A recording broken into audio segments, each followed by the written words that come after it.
नमस्कार, मैं हूं शीनम शर्मा। बहुत स्वागत है इस बुलेटिन में आपका। आप देख रहे हैं अपना उत्तराखंड। सबसे पहले बात करते हैं हेमकुंड साहिब की, जहां पर हिमखंड टूटने की पहली तस्वीर सामने आई है। इसके साथ ही यहां पर फंसे 5 लोगों को सुरक्षित निकाल लिया गया है, जिसमें 3 महिला और 2 पुरुष शामिल हैं। हालांकि अभी भी एक महिला लापता बताई जा रही है। मौके पर रेस्क्यू चल रहा है। एसडीआरएफ मौके पर मौजूद है। हेमकुंड साहिब पैदल ट्रैक पर अतलाकुड़ी से ऊपर हिमस्खलन हुआ था, जिसमें 6 लोग फंस गए थे।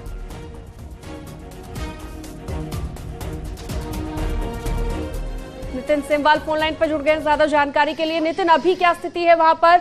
अब रात भी हो गई है, रेस्क्यू में दिक्कत आ रही होगी। जी, निश्चित रूप से जो ये एवलांस टूटा है उसके बाद जिस तरीके से वहां पे 6 लोग फंस चुके थे, जिसमें से 5 लोगों को सुरक्षित निकाल दिया गया। एक महिला अभी भी लापता है, जिसकी ढूंढ खोज जारी है, लेकिन अंधेरे होने की वजह से कुछ दिक्कतें जरूर आ रही हैं। लेकिन फिर भी एसडीआरएफ की टीम और जो वहाँ पे सेना की जो एक टुकड़ी रहती है घांगरिया में, वो वहाँ पे मौजूद है और रेस्क्यू अभी भी जारी है और देर रात तक बताया जा रहा है कि रेस्क्यू चलता रहेगा। जी ठीक है, बहुत शुक्रिया नितिन सेमवाल इस तमाम जानकारी के लिए आपका।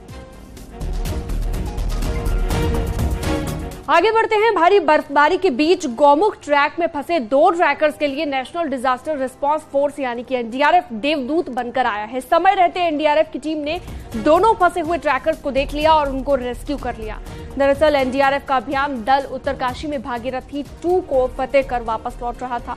अभियान दल के लीडर गंभीर सिंह चौहान ने बताया कि लौटते वक्त उनको नंदनवन और गौमुख ट्रैक के बीच 2 ट्रैकर्स दिखे, जिनमें से एक ट्रैकर बेंगलुरु की थी और दूसरा ट्रैकर हिमाचल का था। दोनों ट्रैकर्स की हालत बेहद खराब थी।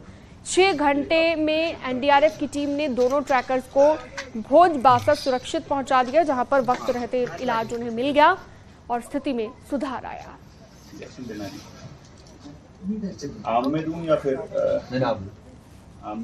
Which is when thankfully the NDRF team appeared like God sent in front of us.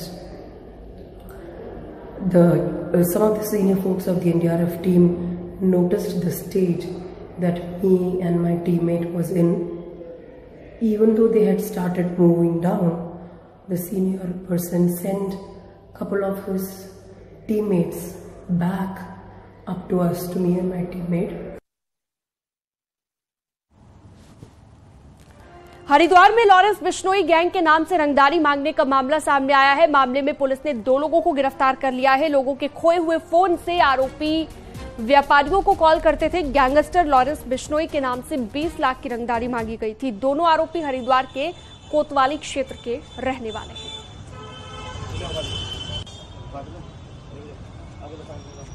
Gangster Bishnoi के नाम से जो है, लॉरेंस बिश्नोई के नाम से इनसे अवैध रूप से जो है रंगदारी की डिमांड की गई थी। इस पर इन्होंने सूचना पुलिस को दी थी। पुलिस द्वारा इसमें एक्सटॉर्शन का मुकदमा दर्ज किया गया था।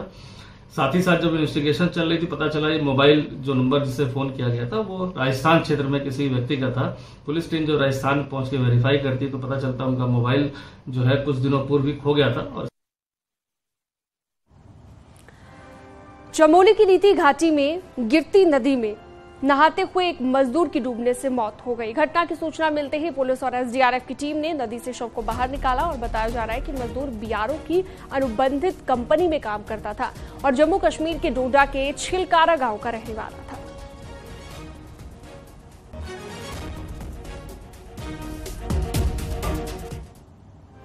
अल्मोड़ा के जागेश्वर धाम में पुजारी और मंदिर समिति आमने सामने आ गई है। सूची में नाम नहीं जुड़ने से आक्रोशित पुजारियों ने समिति की रसीदें काटनी शुरू कर दी है।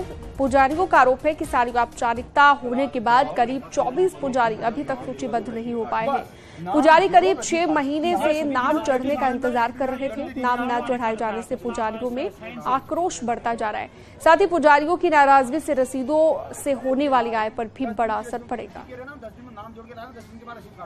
हम शहर से स्वीकार हैं, अब नाम पुजारी के नाम सूची में नहीं जोड़े गए।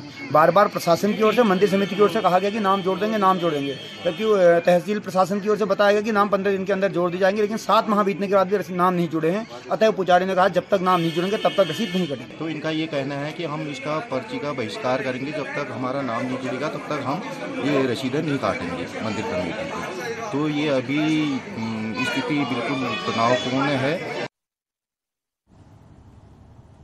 नैनीताल पुलिस ने शहर में घूम रहे 12 से ज्यादा फर्जी टूरिस्ट गाइडों को पकड़ा है। ये सभी गाइड अवैध रूप से नैनीताल शहर से बाहर आकर टैक्सी, होटल गाइड का काम कर रहे थे। पकड़े गए इन टूरिस्ट गाइडों के पास न तो लाइसेंस था और न ही गाइडिंग का कोई दूसरा दस्तावेज। इनमें से ज्यादातर स्वार, रामपुर समेत अन्य स्थानों के हैं जो नैनीताल में माल रोड, घोड़ा स्टैंड, बाजार बैंड में गाइड का काम कर रहे थे।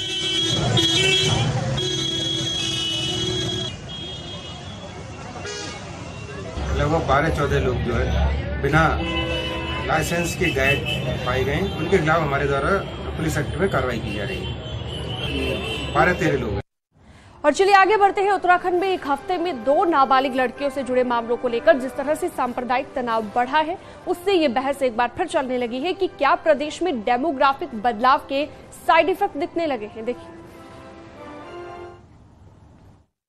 हमारा उत्तराखंड बहुत शांत प्रदेश है। यहाँ पर सब लोग एक दूसरे के साथ भाईचारे के साथ रहते हैं, लेकिन इस प्रकार की जो भी घटनाएं हैं, चाहे वो लैंड जिहाद की घटना हो, लव जिहाद की घटना हो, उस पर हम सख्ती से काम करेंगे। उस पर कोई भी हमारा टॉलरेंस नहीं होगा।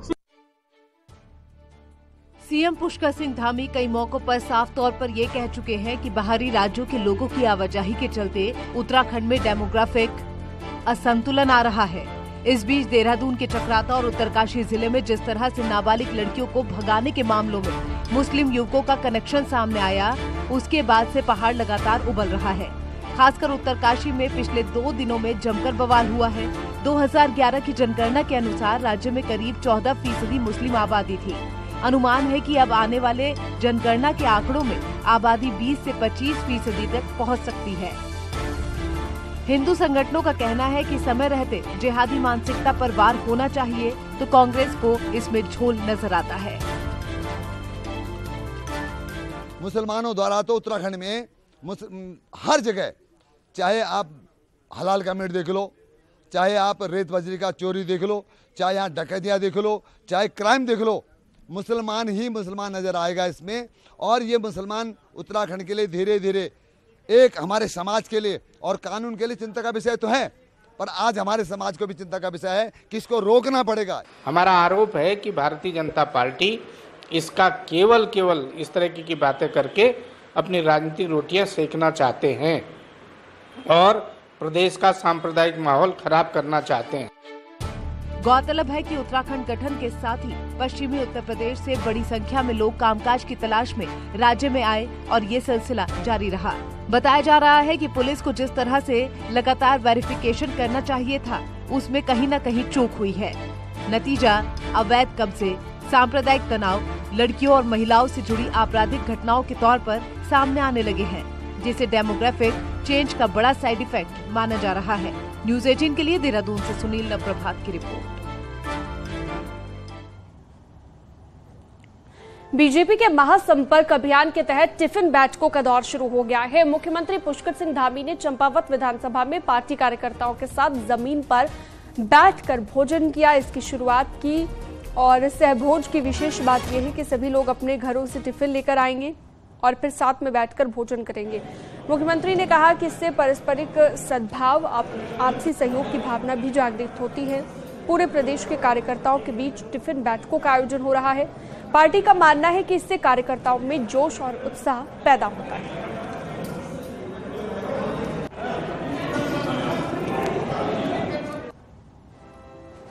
चाइना बॉर्डर तक रोड कटने के बाद भले ही पर्यटन को 4 चांद लगाने के लाख दावे किए गए हों, लेकिन हकीकत इन दावों से अलग है। पिथौरागढ़ में लिपुलेख रोड ने पर्यटन कारोबार को चौपट कर दिया है। देखिए, मानसरोवर यात्रा बंद होने के बाद आदि कैलाश यात्रा को इसका विकल्प माना जा रहा था। यही वजह थी कि इस साल आदि कैलाश यात्रा पर कुमाऊं मंडल विकास निगम ने पूरा फोकस किया, लेकिन लिपुलेख बॉर्डर को जोड़ने वाली रोड के खस्ता हाली ने सब कुछ चौपट कर डाला है। हालात ये है कि कई यात्रियों ने अपनी यात्रा को आधे में ही छोड़ दिया है, तो बंद पड़ी रोड से हजारों सैलानी रास्ते में ही फंस गए हैं। सर, यहाँ आए दिन रोड बंद हो रहा है आगे कैलाश मानसरोवर वाला, क्योंकि ब्लास्टिंग के कारण लूज जो पॉइंट है वो गिरे जा रहे हैं आए दिन। और सर, इधर दारमा वैली हुआ, आश्रम हुआ, पंचाचूली, कैलाश मानसरोवर, इन चीज़ों का बड़े दिक्कतें चल रही हैं। यात्रा चल रही है बट समस्या ये है कि कभी भी किस समय भी रोड ब्लॉक हो जाती है, कोई इसका प्रशासन पहले से कोई वो नहीं देता है, और रोड ब्लॉक हो गई तो कब खुले क्या खुले कोई हमें जानकारी मिलती नहीं। उस वजह से बहुत यात्रियों को परेशानी होती है। असल में इस रोड में लखनपुर और गर्भाधार के पास लगातार लैंडस्लाइड हो रहा है, जिस कारण यात्रा शुरू होने के बाद 80% जगह पर रोड पूरी तरह से बंद रही है। रोड बंद होने के कारण आदि कैलाश यात्री सबसे ज्यादा परेशान है। फंसे सैलानियों को बचाने के लिए रेस्क्यू ऑपरेशन तक चलाने पड़ रहे हैं। खतरनाक बन चुकी लिपुलेख रोड के हालात इस कदर खराब है कि यहाँ कभी भी कोई बड़ा हादसा हो सकता है। उसमें बीआरओ की वो सड़क है, उनको निर्देशित किया जा चुका है, वो सड़क खोलने की कार्रवाई कर रहे हैं। तो जल्दी ही मेरे ख्याल से कल तक से ये सड़क खुल जाएगी, और उनसे रिक्वेस्ट की कि जितने जल्दी पैदल मार्ग हो सके तो पैदल मार्ग खोल दें। लिपुलेख रोड की बदहाली ने सैलानियों को तो निराश किया ही है, साथ ही इससे पर्यटन कारोबार को भी खासा नुकसान पहुंच रहा है। यही नहीं, इससे देश दुनिया के सैलानियों में एक खराब मैसेज भी गया है, जिसकी लंबे समय तक भरपाई कर पाना आसान नहीं होगा। न्यूज़ 18 के लिए पिथौरागढ़ से विजयवर्धन उप्रेती की रिपोर्ट।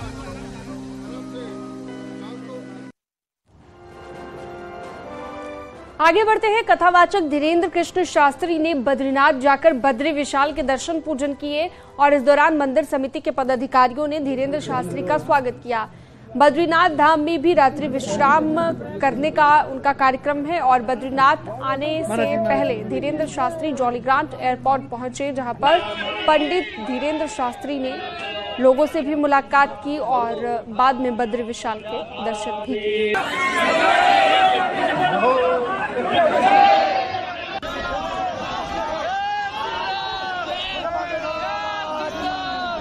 आज हम आ गए हैं बड़ोदरा का दरबार पूर्ण करके बद्रीनाथ भगवान के दर्शन करने, इस पावन भूमि को प्रणाम करने। उत्तराखंड तीर्थों की भूमि है, देवों की भूमि है, और बड़ा अद्भुत नजारा है। एकदम बर्फ है सामने, ये इस तरफ नर पर्वत है, ये नारायण पर्वत है। नर नारायण आज भी यहाँ तपस्या कर रहे हैं, और कभी समय मिले तो आप सब अभी तो घर बैठे दर्शन कर ही लो, कभी समय मिले तो जरूर पधारना बद्रीनाथ भगवान। जय बद्री विशाल भगवान। चारधाम यात्रा अपने चरम पर है, और इस बार यात्रा में पिछले सभी रिकॉर्ड ध्वस्त होने लगे हैं। पिछले साल मई और जून 2 महीनों में कुल 26 लाख श्रद्धालु आए थे, लेकिन इस साल जून की शुरुआत में ही ये आंकड़ा पीछे छूटने जा रहा है। इस बार अभी तक 21 लाख श्रद्धालु दर्शन कर चुके हैं। हालांकि श्रद्धालुओं की भारी भीड़ प्रशासन के लिए चुनौती है। बद्री केदार मंदिर समिति का कहना है कि श्रद्धालुओं की बढ़ती संख्या के मद्देनजर व्यवस्था बनाना किसी बड़ी चुनौती से कम नहीं है।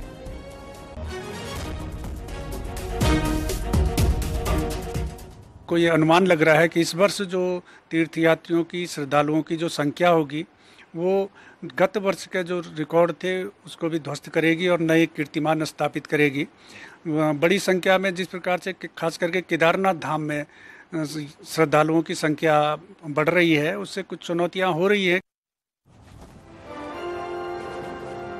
आगे बढ़ते हैं। जगतगुरु शंकराचार्य और राम मंदिर के सदस्य वासुदेवानंद सरस्वती महाराज जोशीमठ अपने पौराणिक मठ पहुंचे, जहां पर हर साल बद्रीनाथ धाम की यात्रा के दौरान जगतगुरु शंकराचार्य वासुदेवानंद सरस्वती महाराज अपने मठ में विराजमान होते हैं और यहीं से भगवान बद्री विशाल के दर्शन करते हैं।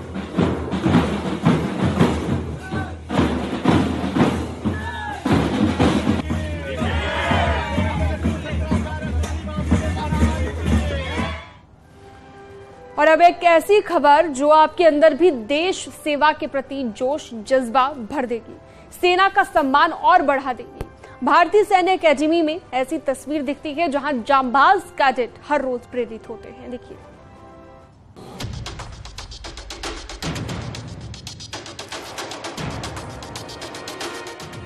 साल 1965 में भारतीय सेना का अहम हिस्सा रहे विजेंता टैंक को आप भारतीय सैन्य अकादमी के मुख्य द्वार पर शोभा बढ़ाते हुए देख सकते हैं। 1971 में भारत पाक युद्ध के दौरान इस टैंक का इस्तेमाल हुआ था, जिसकी मदद से कई दुश्मन देश के सैनिक मारे गए थे। इसके अलावा साल 1957 के 7.2 हॉवित्जर, जिसका इस्तेमाल दूसरे विश्व युद्ध के दौरान किया गया था, वो भी भारतीय सैन्य अकादमी में संरक्षित है। कैडेट बताते हैं कि कई बार उनके सामने इस तरह की परिस्थिति आती है जब वो निराश महसूस करते हैं, लेकिन चैटवुड बिल्डिंग से लेकर इन टैंक हथियारों को देखकर जोश में आ जाते हैं। उनको इन हथियारों से बहुत सीख मिलती है। मैं ऐसे लोगों को अपने जो मेरे सीनियर ऑफिसर्स हैं, मेरे जितने स्टाफ हैं, उन्होंने जिन जिन लोकेशंस में सर्विस दी है, तो कहीं ना कहीं ये उसकी निशानी है। और जब भी मुझे लो फील होता है तो मैं इन चीज़ों को देखता हूँ, ये टैग्स, ये फ्लैग, एवरीथिंग, ये मुझे जोश से भर देता है। स्टार्टिंग में तो मतलब जब मैंने पहली बार देखा था तो बहुत ही मोटिवेटिंग थी और मेरा इंस्पायरेशन भी एक इन्हीं में से ही एक था। लेकिन हाँ, आज मुझे लगता है कि इन सभी को चलाने में, और मैं चाहूँगा कि जब मैं जो देश की जरूरत मुझे पड़ेगी तब मैं आऊँगा और इनको वहाँ पे भी चलाऊँगा। वहीं IMA के commandant lieutenant general VK Mishra बताते हैं कि इन टैंक, बंदूक और हथियारों से भारतीय सेना का इतिहास जुड़ा है और इनको अकादमी में रखने का मकसद ही यही है कि अगर कभी मन में निराशा की भावना आए तो कैडेट इनसे सीख ले सके। यहाँ मौजूद हर चीज से गाथा जुड़ी है। यहाँ के आसपास की जो हेरिटेज बिल्डिंग है, यहाँ का माहौल है, यहाँ की एक्टिविटी है, खुद उसके जो कॉमरेड्स हैं, जूनियर्स हैं, सीनियर्स हैं, सबको देख करके मोटिवेट होता है। पहले विश्व युद्ध से लेकर दूसरे विश्व युद्ध और भारत पाक युद्ध के इतिहास से जुड़ी हर शौर्य गाथा भारतीय सैन्य अकादमी की शोभा बढ़ा रही है, जिसका मकसद है देश के वीर जाबाजों को इन शौर्य की कहानियों को बताना और युद्ध से लेकर देश की आन बान शान में खड़ी होने वाली हर परिस्थिति के लिए तैयार करना। न्यूज़ 18 के लिए देहरादून से भारतीय सकलानी उनियाल की रिपोर्ट। टिहरी पहुंचे गुजरात के पूर्व डिप्टी सीएम नितिन पटेल ने केंद्र सरकार के 9 साल पूरे होने पर आयोजित महाजनसंपर्क अभियान कार्यक्रम में शिरकत की। इस मौके पर टिहरी सांसद माला राजलक्ष्मी शाह के साथ टिहरी, घनसाली, धनौल्टी और पुरोला के विधायक मौजूद रहे। नितिन पटेल ने केंद्र सरकार के 9 साल की उपलब्धियों को बताया और कहा कि पीएम मोदी के नेतृत्व में देश के अंतिम व्यक्ति तक केंद्र की योजनाओं का लाभ पहुंचा है। उत्तराखंड में भी हमारे मुख्यमंत्री जी की नेतृत्व में हमारी सरकार ने जो काम किए हैं, विधायकों ने जो काम किए हैं, हमारे सांसद जी ने जो काम किए हैं, वो लोगों तक पहुंचाने का ये बहुत बड़ा सशक्त माध्यम, ये संपर्क कार्यक्रम हमने शुरू किया है। और चलिए अब एक नजर डालते हैं पहाड़ की 10 बड़ी खबरों पर। टिहरी पहुंचे गुजरात के पूर्व डिप्टी सीएम नितिन पटेल ने कांग्रेस पार्टी को लिया निशाने पर, कहा राहुल गांधी की तो उनकी पार्टी में ही कोई सुनने वाला नहीं। अल्मोड़ा शहर में अब अमृत और जायका योजना के तहत लोगों को पेयजल उपलब्ध कराया जाएगा, साथ ही नई सीवर लाइन बनेगी। बागेश्वर में मनरेगा के तहत निर्माण में मटेरियल के बिल जनरेट नहीं हो पाए, जिससे निर्माण सामग्री सप्लाई करने वाले डीलर्स का भुगतान रुक गया है। टिहरी में टिहरी डैम टॉप से 24 घंटे आवाजाही मामले में सांसद माला राजलक्ष्मी शाह ने कहा कि वो इस मुद्दे पर केंद्रीय नेताओं से बात करेंगे। जून के आखिरी हफ्ते में G20 समिट की तीसरी और आखिरी बैठक होने जा रही है, जिसके लिए तैयारियां तेजी के साथ शुरू। पहाड़ों में मौसम साफ होते ही एक बार फिर से चारधाम यात्रा में रौनक दिखाई दे रही है। बद्रीनाथ धाम में 3 से 4 किलोमीटर तक की लंबी लाइन। दिल्ली के श्रीदेव सुमन विश्वविद्यालय में अब छात्रों को माइग्रेशन मार्कशीट और डिग्री के पोर्टल का तैयार किया गया। अब घर बैठे ही सारे सर्टिफिकेट मिलेंगे। विश्व पर्यावरण दिवस से एक दिन पहले रविवार को मैराथन का आयोजन किया गया, जिसका उद्देश्य प्रदूषण से नदियों को हो रहे नुकसान को बचाना था। चमोली के कर्णप्रयाग ब्लॉक के कंडारा क्षेत्र में दशोली दिवा पर्यावरण एवं सहकारिता विकास मेला आयोजित किया गया। अपने गांव की संस्कृति और एकता को बनाए रखने की पहल। रुद्रप्रयाग का बधानी ताल साहसिक खेलों का केंद्र बनने जा रहा है, साथ ही वहां पर होम स्टे भी तैयार हुए।